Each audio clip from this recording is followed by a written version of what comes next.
안녕하세요. 조아나입니다. 어린 시절 저의 세계는 현관문을 기준으로 안과 밖이 나뉘었어요. 텅 빈 집의 서늘한 공기와 홀로 끓여 먹던 그 라면의 짠내가 저의 안쪽 세계였다면, 그 현관문을 여는 소리와 함께 밀려 들어오는 엄마의 지친 한숨, 아빠의 희미한 술 냄새, 이런 거는 저의 바깥 세상이었죠. 맞벌이하는 가정의 무남 동료였던 저는 그렇게 나만의 방식으로 세상과 나를 분리하는 법을 일찍이 터득해야 했습니다. 아빠는 지방 현장을 다니면서 짧게는 일주일에 한 번, 길게는 한 달에 한 번 집에 왔고, 엄마와 아빠는 만나면 자신의 인생이 불행한 이유를 서로에게 추궁하며 저주를 퍼붓곤 했죠. 직장 생활을 하며 가정을 돌봐야 했던 엄마에겐 아빠를 꼭 닮은 제가 얄미운 존재였고, 그런 엄마의 고통을 공감하고 보듬지 못하는 아빠에겐 모든 것이 도피하고픈 현실일 뿐이었습니다. 그 속에서 무시와 외면 속에서 자란 저는 존재의 의미를 확인하려고 끊임없이 친구들에게 집착했어요. 주변에 늘 많은 사람들을 곁에 두지 않으면 불안하고 초조해했죠. 그러면서도 저는 종종 제가 관심을 받을 자격이 있는지 의심하곤 했습니다. 연애를 할 때도 마찬가지였어요. 상대의 마음에 들어야 한다는 강박으로 늘 밝고 활기찬 모습을 보였지만, 한편으론 상대가 나에게 잘해주는 것에 부담을 느끼고 행복을 느끼는 순간, 그 즉시 이 행복이 언제 끝날까 불안해했습니다. 이 학교에서 좋은 성적을 받았을 때에도 저는 부모님에게 칭찬을 받거나 관심받지 못했어요. 저는 무언가를 성공해도 축하하기보다는 이를 대수롭지 않은 일이라 여기며 잊혀지기를 기다리는 사람이 되었습니다. 이는 제 존재의 가치나 제 재능이 부족해서가 아니라, 제 자존감의 기초가 침묵과 외면이라는 토대 위에 세워졌기 때문이죠. 심리학에서는 이것을 내면화된 방치 스키마라고 부르는데요. 이는 시간이 흐르면서 뇌가 방치와 묵살을 당연하게 예상하고, 자신의 욕구는 타인에게 짐이 될 뿐이라고 스스로 규정하게 된다는 의미예요. 이렇듯 오랫동안 충분히 무시당하고 외면당한 아이는 결국 아무것도 요구하지 않는 법을 배우게 됩니다. 사랑이나 우정을 비롯한 모든 신뢰 관계에서 상대방에게 이해를 원하는 것이 잘못된 것이라고 스스로를 설득하게 되죠. 저는 크게 울고 불평하며 과격하게 굴어서 관심을 요구하는 대신 침묵 속으로 스스로를 밀어넣는 아이였어요. 겉으로 보기에 극적인 일은 일어나지 않는 것처럼 보일 수 있지만, 그 아이의 마음속에는 이미 심오한 일이 펼쳐지고 있는 겁니다. 무시당하고 외면받는 느낌은 단순한 불편함이 아니기 때문이죠. 그것은 자존감의 기초에 깊은 균열이 생기고 있음을 의미하는 것이었습니다. 여기에 뼈아픈 진실이 있어요. 부모가 의도했든 하지 않았든 아이를 방치하는 건 뚜렷한 학대나 잔인함처럼 보이지 않는 경우가 많죠. 대부분 단순한 부모의 정서적 부재로만 비치기도 하고요. 대답 없는 질문, 눈맞춤의 부재, 잊혀진 생일, 또는 너무 바쁘고 너무 지치고 다른 무언가에 정신이 팔려서 아이를 알아차리지 못하는 부모가 대부분입니다. 하지만 이는 아이의 심리에 깊숙이 자리 잡아 그들이 자신을 보는 방식, 세상을 바라보는 방식, 심지어 수십 년 후 관계를 맺는 방식까지 형성하게 되죠. 우리는 종종 아이들이 회복력이 있어서 다시 일어날 수 있다고 가정하죠. 맞는 말이에요. 아이들은 적응을 합니다. 하지만 적응이 치유와 동의어는 아니에요. 무시당하고 외면받으며 자란 아이는 자신을 움츠리고 자신의 욕구를 숨기고 자기가 다른 사람만큼 중요하지 않다고 스스로를 설득함으로써 적응합니다.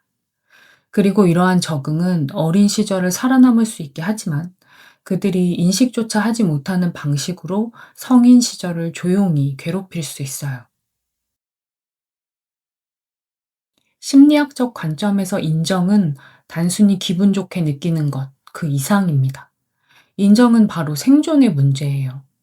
발달 심리학 연구에 따르면 아이들이 건강하게 자라기 위해서는 안전, 자극, 연결이라는 세 가지 핵심 요소가 필요하다고 합니다.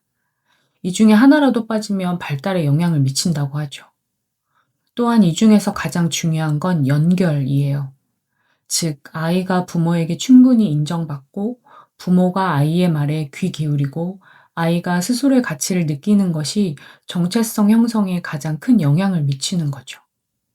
애착 이론의 창시자인 존 벌비는 양육자가 아이의 요구를 일관되게 인지하고 반응할 때 형성되는 안정적인 애착이 신뢰의 기반을 형성한다고 주장했어요. 그 신뢰는 미래 관계의 청사진이 됩니다. 하지만 아이가 무시당하고 외면받으며 아이의 요구가 침묵이나 불일치로 충족되면 아이는 그 순간 실망하는데 그치지 않아요. 아이는 서서히 나는 사랑받을 자격이 없어. 나는 중요하지 않은 존재야. 라는 위험한 믿음을 내면화하게 되는 거죠. 이건 과장이 아니에요.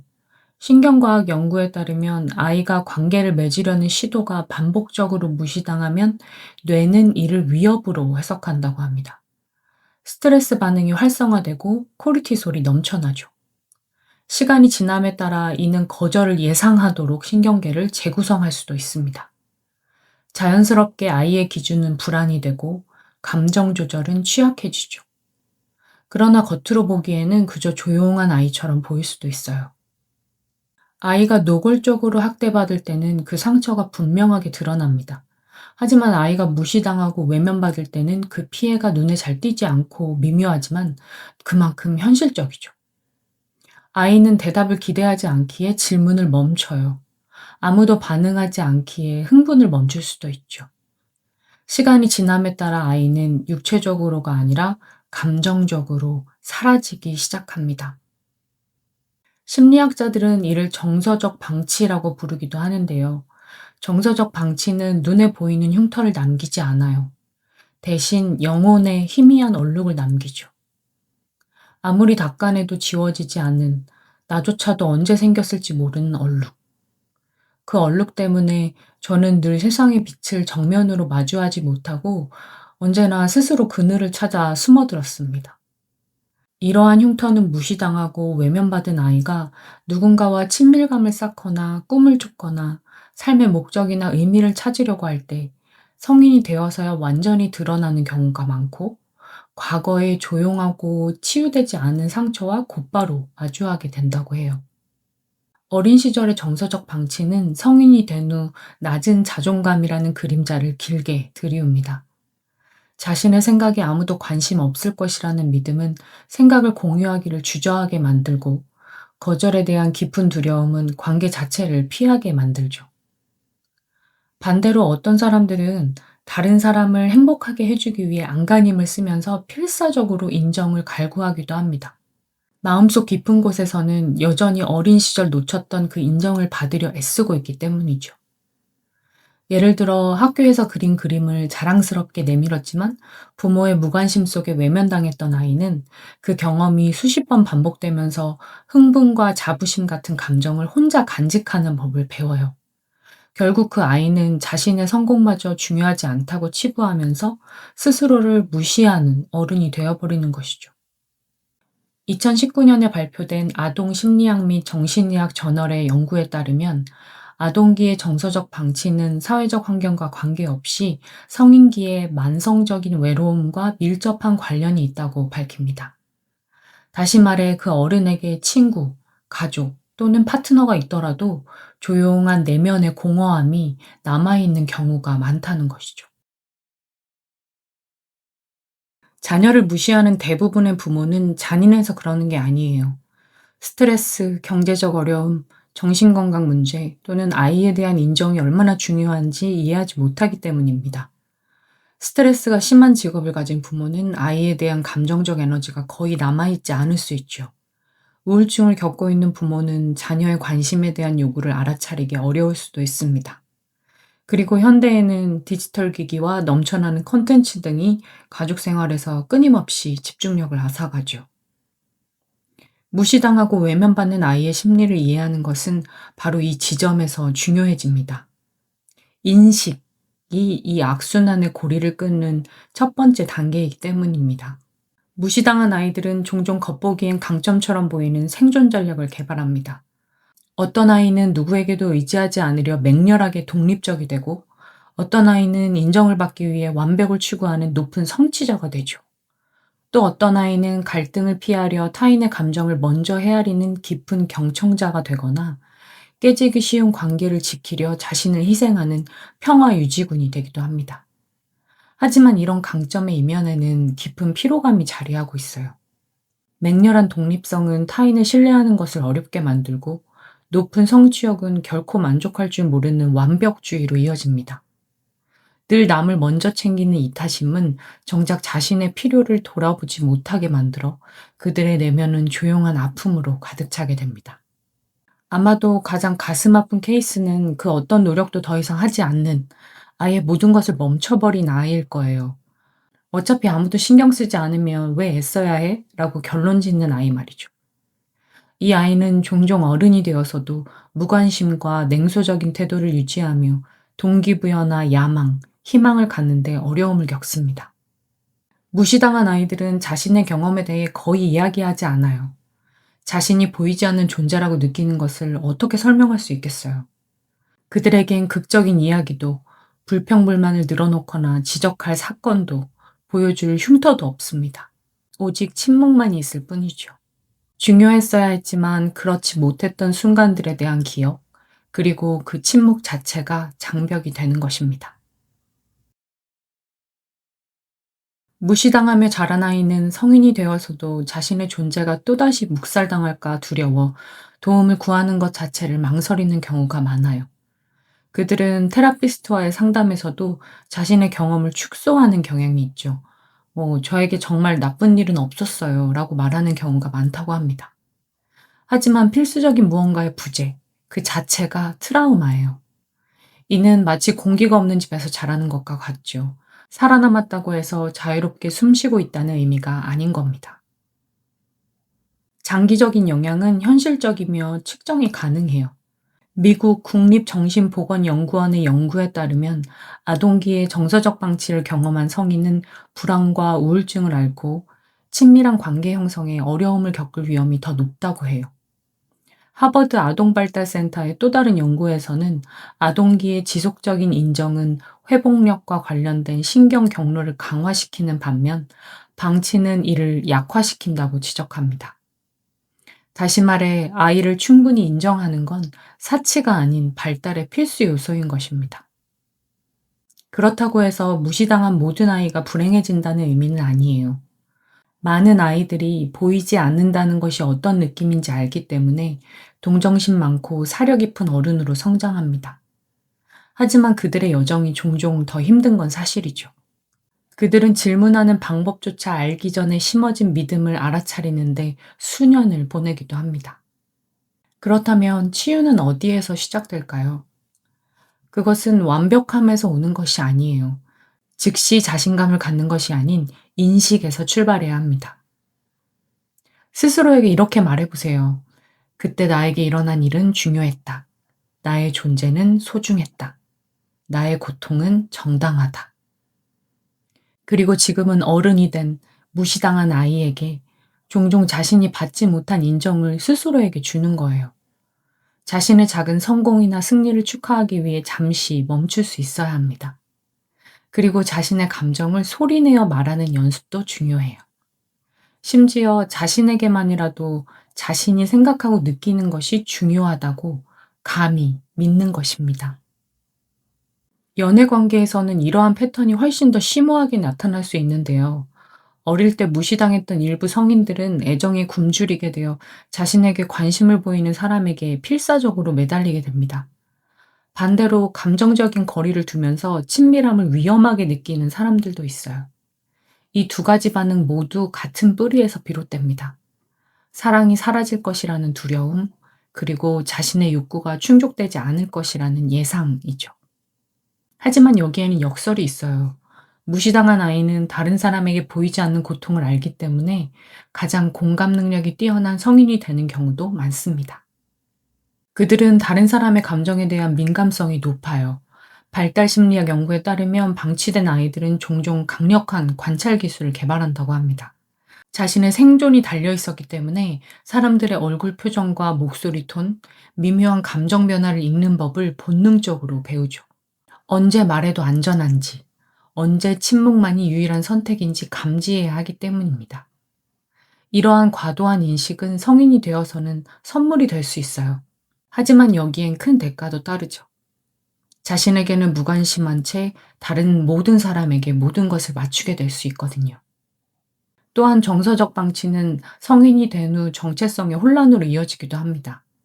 다른 사람의 사랑이라는 거울에 자신의 모습을 비춰볼 기회가 없었기 때문에 나는 누구인가 라는 질문 앞에서 늘 흐릿한 상만을 마주하게 되는 거예요.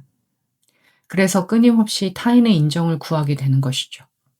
이는 결코 피상적인 욕구가 아니라 자신의 존재를 확인하고픈 절박한 몸부림입니다. 그러나 인간의 마음은 시적일 정도로 거대한 회복력을 가지고 있어요. 무시당한 아이로 자랐더라도 조용한 희망을 품을 수 있습니다. 그래서 수많은 무시당한 아이들이 성인이 되어 치유를 구하는 것이죠. 그들은 심리학에 대한 책을 읽고 자기 발견에 몰두합니다. 상담 치료를 받거나 자신의 가장 깊은 생각을 글로 쓰기도 합니다. 그들은 자신을 키운 침묵 속에서 사는 것에 만족하지 않는 것이죠. 그들은 침묵을 깨고 싶어 합니다. 그러한 열망 자체가 치유가 가능하다는 증거입니다. 신경과학은 뇌가 고정되어 있지 않다는 것을 보여줍니다.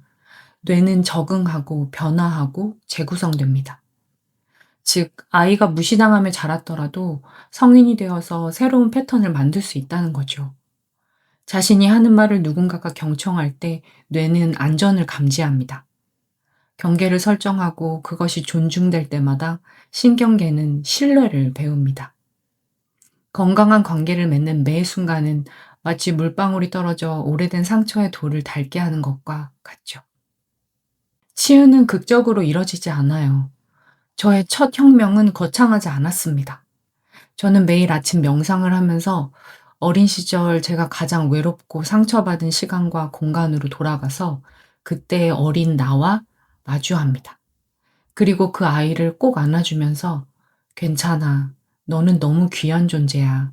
다 괜찮아질 거야. 라고 말해줍니다.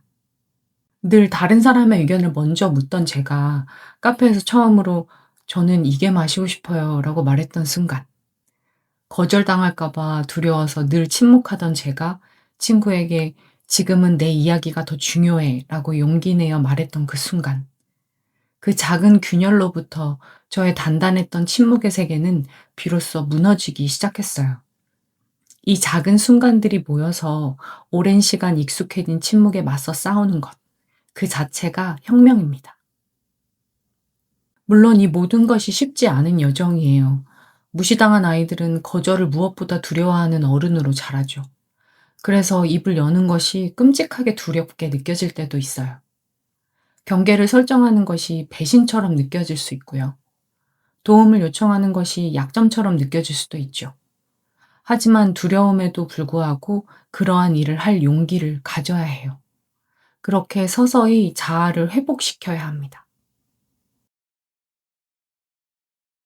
어른이 되어 무시당한 상처로부터 치유되기 시작하면 자신을 치유할 뿐만 아니라 수십 년 동안 지속되었을 사슬을 끊을 수 있어요. 자신의 존재를 소중히 여기는 법을 배우게 된 무시당한 아이의 경험을 가진 사람은 다른 사람에게도 자신의 필요가 중요하다는 것을 가르치는 사람이 됩니다. 치유는 밖으로 퍼져나가요. 그리고 이것은 우리를 가장 중요한 진실로 이끌어주죠. 무시당한 아이는 종종 자신의 존재가 흔적을 남기지 않았다고 느끼지만 실제로 그들의 이야기는 엄청난 힘을 지니고 있습니다. 그들의 보이지 않음의 여정과 가시성을 되찾기 위한 싸움은 그들이 알지 못하는 방식으로 다른 사람에게 영감을 줄 수 있어요. 자신의 진실을 공유함으로써 그들은 침묵했던 다른 사람들에게 당신은 혼자가 아니다 라는 것을 상기시켜 줍니다. 그들은 자신을 치유함으로써 다른 사람이 치유할 수 있도록 문을 열어주죠. 그러니 당신이 바로 그 무시당하고 외면받은 아이였다면, 누군가가 당신을 알아차리기를 기다리며 어두운 방에 홀로 앉아 있었다면, 당신의 감정이 너무 무거워서 아무도 짊어질 수 없다고 느꼈다면, 당신의 존재가 중요한지 궁금해했다면, 지금 저는 당신에게 이렇게 말하고 싶어요. 당신은 그때도 소중했고 지금도 소중해요. 당신의 가치는 단 한 번도 변한 적이 없어요. 치유는 과거를 지우는 것이 아니에요. 그것은 당신이 마땅히 받아야 할 사랑을 스스로에게 주는 겁니다. 무관심한 시선이 아닌 연민의 시선으로 자신을 바라보는 법을 배우는 것이죠. 무시당했던 경험이 당신을 만들었지만 당신을 정의하지는 않는다는 것을 누구보다 당신이 가장 먼저 깨달아야 해요. 무시당한 아이는 고통에 대한 이야기인 동시에 엄청난 회복력에 대한 이야기이기도 합니다. 침묵이 상처를 만들 수 있지만 침묵을 깨는 행위가 어떻게 지혜를 빚어내는지에 대한 이야기예요. 보이지 않는 존재가 저주처럼 느껴질 수 있지만 더 깊은 공감 능력, 연결에 대한 더 강한 열망, 진실에 대한 더 깊은 갈망을 불러일으킬 수도 있다는 이야기입니다. 결국 무시당했던 아이는 다른 사람을 무시하지 않는 어른이 될 수 있어요. 그리고 불완전하고 엉망진창이지만 용감한 선택 속에서 그들은 심오한 것을 발견하게 됩니다.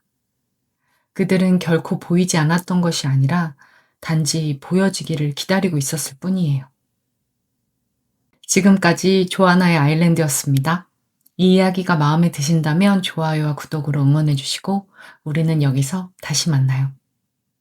안녕.